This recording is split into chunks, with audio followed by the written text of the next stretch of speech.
It's amazing the things you'll find on Facebook Marketplace.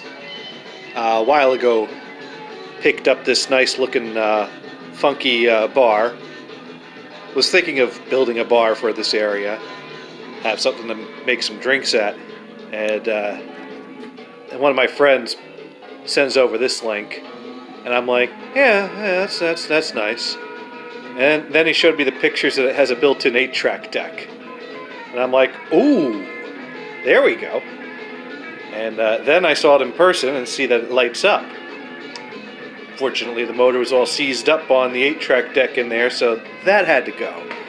So I ripped that out, and I equipped it to be quad, because why not? So if I go stand behind the bar here, you can see here I took out the old built-in receiver and found this nice little Panasonic unit that fits right in there. And it's a cool little unit.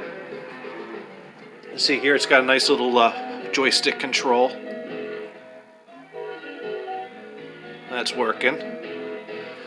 And you know, it's got a 4-channel input. It's got a phono input.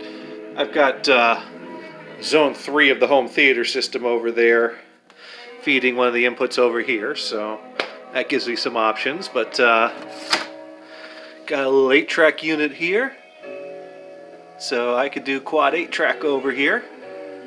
Fortunately, that's the only quad I can do at the moment over here.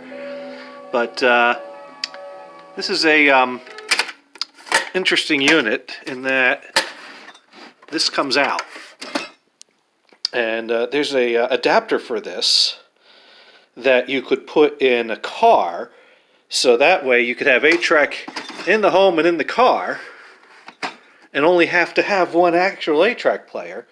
I've not seen the car adapter on eBay. I've not been looking for it because I probably wouldn't do that. But that is a cool feature. This gave me a lot of trouble, though, actually. It came with a free Glenn Campbell 8-track. That was problem number 1. Easily fixed. Trash bin. Problem number 2 is that it was very warbly. And so then I opened it up and lubricated it and everything, got a new belt in there. Still had a flutter to it. So I cleaned up the capstan and all that, which I had done that before, but I did even more thorough cleaning, even more thorough lubricating, being careful not to lubricate anything that would touch the belt. Could not get rid of that. And finally, I thought to myself, well, what do we know about things that can cause fluctuation? Well, when you go from AC to DC, you pass through a bunch of diodes and the capacitor, because the capacitor has to smooth out your DC signal.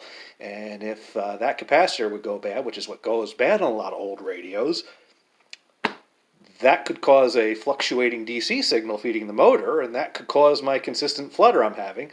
So quick order to Amazon for some capacitors, and it's working better, although it still sounds like 8-track. But hey, when you're drinking, that's okay.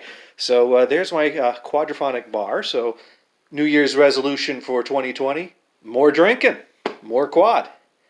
Anyways, thanks for checking us out.